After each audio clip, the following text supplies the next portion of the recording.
खबर उन्नाव से है, जहां उन्नाव पुलिस महानिरीक्षक आईजी लखनऊ रेंज किरण एस मंगलवार को पुलिस लाइन पहुंचे। जिलाधिकारी गौरांग राठी और वरिष्ठ पुलिस अधीक्षक जयप्रकाश सिंह ने पुष्पगुच्छ भेंट कर उनका औपचारिक स्वागत किया। आईजी को जनपद की कानून व्यवस्था की स्थिति से अवगत कराया गया। इसके बाद विभागीय समीक्षा बैठक हुई, जिसमें अपराध नियंत्रण, लंबित विवेचनाओं के निस्तारण, महिला अपराध, संगठित अपराध और शांति व्यवस्था पर विस्तृत चर्चा की गई।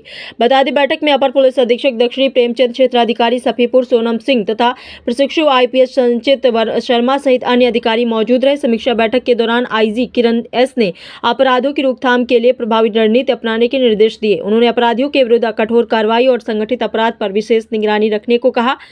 महिला सुरक्षा को सर्वोच्च प्राथमिकता देते हुए त्वरित और निष्पक्ष कार्रवाई के निर्देश दिए गए हैं। आईजी ने थानावार अपराध समीक्षा कर लंबित मामलों के शीघ्र निस्तारण पर बल दिया है। उन्होंने संवेदनशील क्षेत्रों में नियमित गश्त बढ़ाने, संदिग्ध गतिविधियों पर नजर रखने और जनसंपर्क मजबूत करने के निर्देश भी दिए हैं। आईजी ने पुलिस कार्यशैली को पारदर्शी और जवाबदेही बनाने पर जोर दिया है, ताकि आमजन में विश्वास कायम रहे। जिलाधिकारी गौरांग राठी ने प्रशासन की ओर से पूर्ण सहयोग का आश्वासन दिया है। उन्होंने कहा कि कानून व्यवस्था बनाए रखने के लिए पुलिस और प्रशासन के बीच बेहतर समन्वय आवश्यक है। वरिष्ठ पुलिस अधीक्षक जयप्रकाश सिंह ने बताया कि जनपद में अपराध नियंत्रण के लिए विशेष अभियान चलाया जा रहा है। प्रदेश उन्नाव के लिए नहीं, पूरी दुनिया के लिए सबसे बड़ी चैलेंज है। कोई कहीं भी बैठ के किसी के ऊपर भी फ्रॉड कर सकता है। ये आपके समझ में भी नहीं आएगा, आपके फोन में मैसेज आया, आपने क्लिक किया और पैसा चला। ये फ्रॉड, नॉर्मल फ्रॉड जो पहले होते थे, आदमी को फिजिकली आपके पास आने की जरूरत पड़ती थी। हम उन व्यक्ति के ऊपर ट्रस्ट नहीं करेंगे। जैसे मुझे आप जानते नहीं हो, मैं आपके पास आया और कुछ बोला कि ऐसा ऐसा करो, आप बिल्कुल नहीं करेंगे, क्योंकि वो ट्रस्ट नहीं है। पर हमारे पास जो मोबाइल है उस पर हम बहुत ट्रस्ट करते हैं। तो कोई मैसेज आया भी नहीं, उसके पहले आप उसको खोल देते हैं।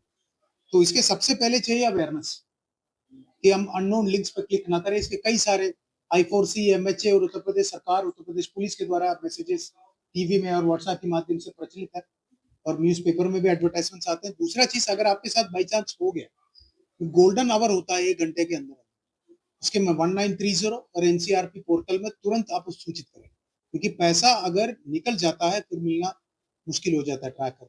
ऐसा नहीं कि ट्रैक नहीं कर सकते, पर काफी चेन में जाता है, क्योंकि आजकल कई लोग ये भी है कि म्यूल अकाउंट्स बनते हैं। क्योंकि कोई आदमी आपको 5,000 रुपए दे दिया, 10,000 दे दिया, आपके आधार कार्ड और सब ले लिए, आपके नाम पे अकाउंट खोला, आपको पता भी नहीं। आपका अकाउंट एक माध्यम बन जाता है ऑफेंस करने की। तो ऐसा भी ना हो, लोगों को अवेयर करना बहुत जरूरी है आपके माध्यम से। इससे अच्छा प्लेटफॉर्म तो है नहीं। एक सबसे बड़ी समस्या आता गोल्डन पीरियड होता है, लेकिन उस गोल्डन पीरियड में जो परेशान व्यक्ति होता है वो इधर उधर टहलता रहता है, थाने जाए मदद नहीं मिलती, उसके लिए क्या रिकमेंड करें? उसको थाने पे जाने की जरूरत नहीं है, कहीं भटकने की जरूरत नहीं है। एक टोल फ्री नंबर है 1930। सबसे ज्यादा उनको उसी पे कंप्लेन करना, ताकि उनकी कंप्लेंट रजिस्टर हो जाए। उसके अगर 1930 नहीं करना चाहते हैं तो NCRP, national cyber crime reporting portal, उसमें कर सकते हैं, घर पे बैठे बैठे। कहीं जाने की जरूरत नहीं है, किसी से बात करने की। देखिए, वार्षिक निरीक्षण एक पुलिस की प्रक्रिया है।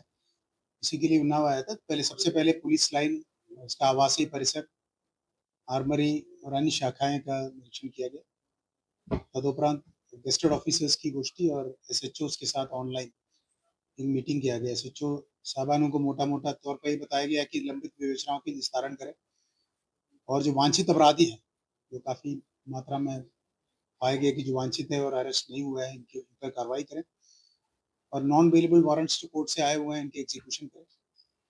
अभी आजकल ये एक्ट का क्रियान्वयन हो रहा है, तो उसके संबंध में काफी सूचनाएं DGP पुलिस मुख्यालय स्तर से करने के लिए बताया जाता है, और सूचनाएं मांगी जाती है, इसको समय से उपलब्ध कराएं।